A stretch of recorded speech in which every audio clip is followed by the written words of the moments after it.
ಮಾನ್ಯ 17ನೇ ಬಜೆಟ್ ಆತಲ್ರಿ, ಅದನ್ನ ರೈತರು ಸಂಪೂರ್ಣವಾಗಿ ವಿರೋಧಿಸ್ತೇವ್ ನಾವು.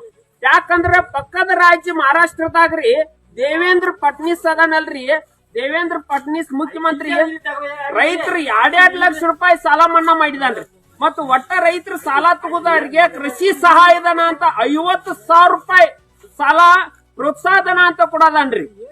ನಮ್ ಕರ್ನಾಟಕದಾಗ ರೈತರಿಗೆ ಈ ಬಜೆಟ್ದಾಗ ಏನು ಸಹಾಯ ಅಂತ ಮಾಡಿಲ್ರಿ. ಅಲ್ರಿ ಉತ್ತರ ಕರ್ನಾಟಕದ 86 MLA ಸುಮ್ನೆ ನೀವು ರಾಜೀನಾಮೆ ಕೊಟ್ಟು ಮನ್ಯಾಗ ಕೂತ್ ಬಿಡ್ರಿ. ಯಾಕಂದ್ರ ಮೋಜ್ ಮಸ್ತಿ ಮಾಡಕ್ ವಿಧಾನಸೌಧ ಕಳ್ಸಿದೇವಂತ ಅನ್ಸದೈತಿ. ನಮ್ ಉತ್ತರ ಕರ್ನಾಟಕದಾಗ ಏನು ಅಭಿವೃದ್ಧಿಗೆ ಅಂತ ಬಜೆಟ್ದಾಗ ಏನ್ ತಗೊಂಡ್ ಬಂದಿರಿ ನೀವು? ಚಿಕ್ಕೋಡಿ ಜಿಲ್ಲಾ ಆಗ್ಬೇಕಂತ ಘೋಷಣೆ ಆಗ್ಬೇಕಿತ್ತು, ಚಿಕ್ಕೋಡಿ ಜಿಲ್ಲಾ ಅಂತ ಘೋಷಣೆ ಆಗ್ಲೇ ಇಲ್ಲ. ಮತ್ತ ಹೈದರಾಬಾದ್ ಕರ್ನಾಟಕಕ್ಕೆ ಎಷ್ಟು ಅಭಿವೃದ್ಧಿ ಕೆಲಸಕ್ಕೆ ಬಜೆಟ್ದಾಗ ಇಡದಾರು, ಮತ್ತ ದಕ್ಷಿಣ ಕರ್ನಾಟಕದಾಗ ಬಜೆಟ್ದಾಗ ಎಷ್ಟು ಇಡದಾರು, ನಮ್ಮ ಉತ್ತರ ಕರ್ನಾಟಕಕ್ಕೆ ಯಾಕೆ ಮೋಸ ಮಾಡದಾರ?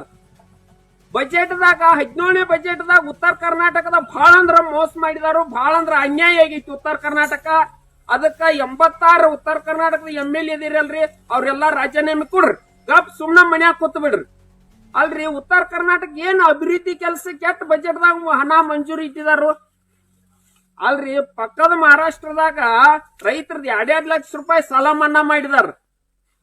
ಮಾನ್ಯ ಮುಖ್ಯಮಂತ್ರಿಗಳಿಗೆ ಹೇಳದೆವು ಸ್ಪಷ್ಟವಾಗಿ, DCC ಬ್ಯಾಂಕ್ದಿಂದ 1 ಎಕರೆಕ್ 1 ಲಕ್ಷ ರೂಪಾಯಿ ಸಾಲ ಕೊಡಾಕ್ಬೇಕು, 5 ಎಕರೆಕ 5 ಲಕ್ಷ ರೂಪಾಯಿ ಸಾಲ ಕೊಡಬೇಕು 0% ಬಡ್ಡಿದಾಗ. ಇಲ್ಲಾಂದ್ರೆ ನಾವು ರೈತರೆಲ್ಲ ಒಕ್ಕಟ್ಟಿದೆವು, ಬೃಹತ್ ಪ್ರಮಾಣದಾಗ ಹೋರಾಟ ಮಾಡ್ತೇವು, ನಿಮ್ ಸರ್ಕಾರ ಕೆಳಗಿಳಿಸ್ತೇವು.